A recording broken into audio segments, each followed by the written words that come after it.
ಎಲ್ಲೋ ಒಂದು ಕಡೆ ಇವರು ಎಡಪಂಥೀಯರು, ಇವರು ಈ ಕಾರಣಕ್ಕಾಗಿ ಅಲ್ಲಿ ಹೊರಗೆ ಬಂದು. ಸೊ ನಾನು ಯಾವ್ದನ್ನು ತೆಳ್ಳಗಕ್ಕೆ ಹೋಗಿಲ್ಲ. ಆಮೇಲೆ ಜನಗಳ ಅಭಿಪ್ರಾಯ, ನಾನು ಹೇಳ್ತಾ ಇಲ್ಲ ಇದನ್ನ. ಸೊ ಜನಗಳ ಅಭಿಪ್ರಾಯ ನಿಜನೂ ಇರ್ಬೋದು, ಸುಳ್ಳು ಇರ್ಬೋದು. But I don't know. ಈಗ ನನ್ನ ಒಂದು ಪದಕ್ಕೆ ನನ್ನ ಹೊರಗಡೆ ಹಾಕ್ತಾರೆ ಅಂತಂದ್ರೆ ಅಲ್ಲಿ ಪದಗಳ ಸುರಿಮಳೆನೇ ಸುರಿದಿದೆ, ಯಾರನ್ನು ಹೊರಗಡೆ ಹಾಕ್ಲಿಲ್ಲ. ಪಾಸಿಬಲಿ ಐ ಥಿಂಕ್ 18 ದಿವಸದಲ್ಲಿ ನಾನು ಗಳಿಸಿದಂತ ಖ್ಯಾತಿ ಇನ್ನೇನಾದ್ರೂ 3 ತಿಂಗಳು ಬಿಟ್ರೆ ವಿಖ್ಯಾತಿ ಆಗ್ಬಿಡ್ತಾರೆ ಅಂತ ಏನಾದ್ರು ಹೊರಗಡೆ ಹಾಕ್ಬಿಟ್ರೆ ಗೊತ್ತಿಲ್ಲ. ಅಥವಾ ಯಾರಿದ್ರು ಬಿಗ್ ಬಾಸ್, ಯಾರು ಇಲ್ಲ ಅಂದ್ರೂ ಬಿಗ್ ಬಾಸ್ ನಡೆಯುತ್ತೆ. ಈಗ ಜಗದೀಶ್ ಇದ್ರು ನಡೀತೆ, ಇಲ್ಲ ಅಂದ್ರೂ ನಡೆಯುತ್ತೆ. ಸುದೀಪ್ ಅವ್ರು ರಿಟೈರ್ಮೆಂಟ್ ಆದ್ರೂ ನಡೆಯುತ್ತೆ, ಆಗಿಲ್ಲ ಅಂತೂ ನಡೆಯುತ್ತೆ. ದೇಶ ಬದಲಾವಣೆ ಆಗಲ್ಲ, ಜನ ಬದಲಾವಣೆ ಆಗ್ಬೋದು, ಅಧಿಕಾರಿಗಳು ಬದಲಾವಣೆ ಆಗ್ಬೋದು ಅಷ್ಟೇ. ಅದೇ ರೀತಿ ಬಿಗ್ ಬಾಸ್ ಅಷ್ಟೇ ಬೇಕಾಗಿತ್ತ ಮನೆಗೆ. ಅಲ್ಲೊಂದು ಗ್ಯಾಂಗ್ ಇದೆ, ಆ ಗ್ಯಾಂಗ್ ಗೆ ಕೌಂಟರ್ ಮಾಡಕ್ಕೆ ಒಳ್ಳೆ ವಿಲನ್ ಇದು. But is doing good. At least ನೋಡಿ, ನೀವು ಪ್ರಶ್ನೆ ಕೇಳೋ ಮಟ್ಟಕ್ಕಾರು ಜೊತೆ ಇದಾರೆ. ನಾವು ನೇರ ನೋಡಿ, ನಮ್ಗೇನು ಬಚ್ಚಿಕೊಂಡ ಅಭ್ಯಾಸ ಇಲ್ಲ. ಅವ್ರು ಕರೆದಿದ್ದಕ್ಕೆ ನಾನು ಸೋಷಿಯಲ್ ಮೀಡಿಯಾ ಆಗ್ದೆ. ಬಿಗ್ ಬಾಸ್ ಮನೆಯಲ್ಲಿ ಒಂದ್ ಕಡೆ ಚೈತ್ರ ಕುಂದಾಪುರ ಇರ್ತಾರೆ, ಒಂದ್ ಕಡೆ ನೀವಿರ್ತೀರಿ.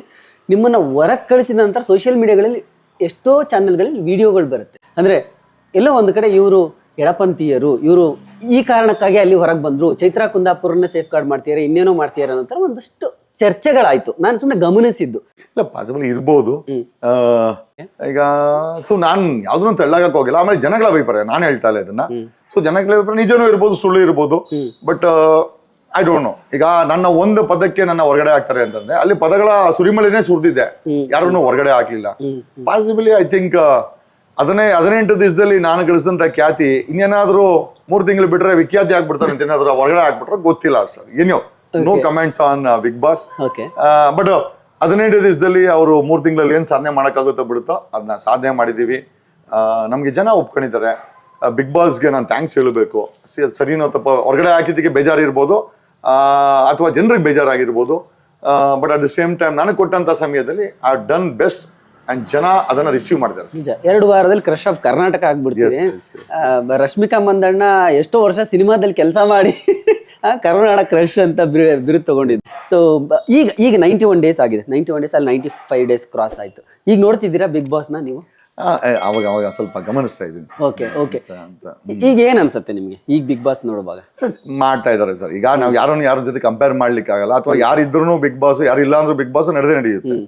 ಈಗ ಜಗದೀಶ್ ಇದ್ರು ನಡೀತೆ, ಇಲ್ಲ ಅಂದ್ರೂ ನಡೆಯುತ್ತೆ. ಸುದೀಪ್ ಅವ್ರು ರಿಟೈರ್ಮೆಂಟ್ ಆದ್ರೂ ನಡೆಯುತ್ತೆ, ಆಗಿಲ್ಲ ಅಂತೂ ನಡೆಯುತ್ತೆ.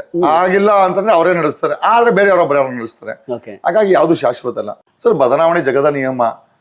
ಆ ಸ್ಥಾನ ತುಂಬೋರು ಅವಾಗ ಬರ್ತಾ ಇರ್ತಾರೆ, ಹೋಗ್ತಾ ಇರ್ತಾರೆ. ಸೊ ಹಾಗಾಗಿ I don't think so sir.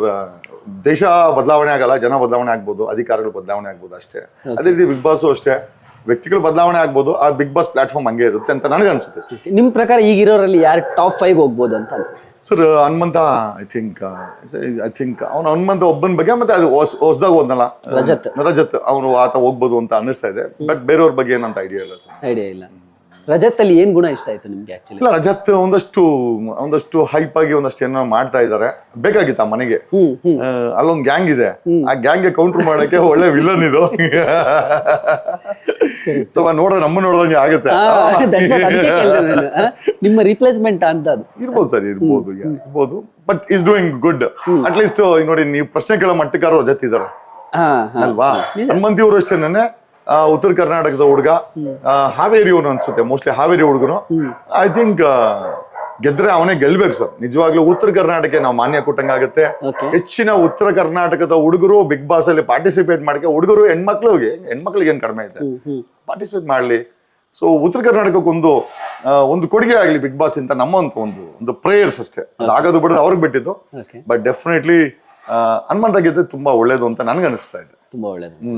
ನೀವು ಹೊರಗೆ ಬಂದ್ಮೇಲೆ ಮತ್ತೆ ವಾಪಸ್ ಹೋಗ್ತೀರಿ ಅಂತೇಳಿ ಬಹಳ ಚರ್ಚೆ ಆಯ್ತು. ಬಟ್ ಅದಾಗ್ಲಿಲ್ಲ. ಒಂದು ಪಾಲಿಸಿ ಅವ್ರದ್ದೇನೋ ಒಂದಿರುತ್ತೆ, ಈ ತರ ಹೊರಗೆ ಬಂದ್ಮೇಲೆ ಕಳಿಸ್ಬಾರ್ದು ಅನ್ನೋದು ಆಯ್ತು.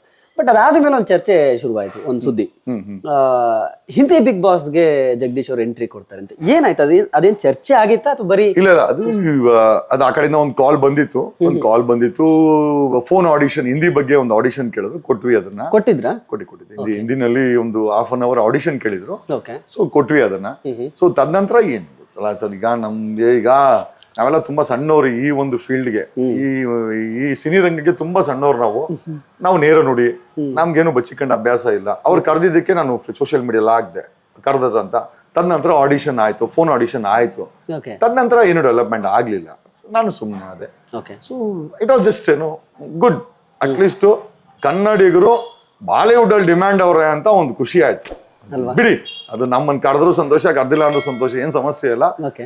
ಕನ್ನಡಿಗರ ಫಿಲಂ ಕನ್ನಡಿಗರೇ ನೋಡಲ್ಲ ಅಂತ ಯಾರು ಹೇಳ್ತಾ ಇದ್ರು. ಬನ್ರಪ್ಪ ಥಿಯೇಟರ್ಗೆ ಫಿಲಂ ನೋಡ್ರಪ್ಪ ಅಂತ ಬೇಡ್ಕಂತ ಇದ್ರು. ಅಂತದ್ರಲ್ಲಿ ಓಕೆ. ಬಾಲಿವುಡ್ ಏನೋ ಬಿಗ್ ಬಾಸ್ ಅವರು ಜಗದೀಶ್ಗೆ ಫೋನ್ ಮಾಡಿ ಆಡಿಷನ್ ಮಾಡೋದೇ ಒಂದು ದೊಡ್ಡ ವಿಚಾರ ಅಂತ ನನಗನ್ನಿಸ್ತಾ. ಏನೋ ನಿರ್ಭೀತಿಯಿಂದ ಯಾರ ಬಗ್ಗೆ ಬೇಕಾದ್ರೆ ಕಮೆಂಟ್ ಮಾಡ್ಬಿಡ್ತೀರಿ, ಅದು ಎಷ್ಟೇ ಕಮೆಂಟ್ ಅಲ್ಲ ಸರ್, ರೆಸ್ಪಾಂಡ್ ಮಾಡ್ತೀನಿ. ರೆಸ್ಪಾಂಡ್ ಕಮೆಂಟ್ ಮಾಡೋದಂದ್ರೆ ಏನೋ ಅಲ್ಲಿ ಹಾಕ್ಬಿಟ್ಟು ಓಡೋಗ್ಬಿಡೋದು.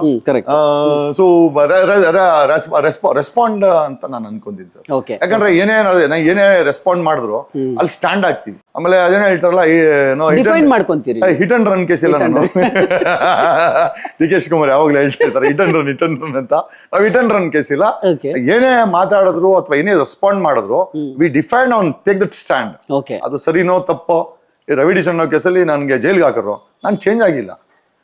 I take my stand. ಅದು ಸರಿನೋ ತಪ್ಪೋ, ಒಳ್ಳೇದೋ ಕೆಟ್ಟದ್ದೋ, ಬಟ್ ಸ್ಟ್ಯಾಂಡ್ ತಗೊಂಡ್ರೆ ವಾಪಸ್ ಹೋಗಲ್ಲ ಸರ್.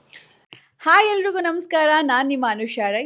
ಸೊ ಇಲ್ಲಿ ನೋಡಿ, ಡೈಲಿ ಮಾಧ್ಯಮ ಈ ಒಂದು ಚಾನಲಲ್ಲಿ ನಿಮಗೆ ಎಂಟರ್ಟೈನ್ಮೆಂಟ್ ಎಲ್ಲ ವಿಷಯಗಳು ಸಿಗುತ್ತೆ. ಅದ್ರ ಜೊತೆಗೆ ನಿಮಗೆ ಗೊತ್ತಿಲ್ಲದೆ ಇರೋವಂಥ ಹೊಸ ಮಾಹಿತಿಗಳನ್ನು ಕೂಡ ಅವರು ಈ ಚಾನಲ್ನಲ್ಲಿ ಕೊಡ್ತಾ ಹೋಗ್ತಾರೆ.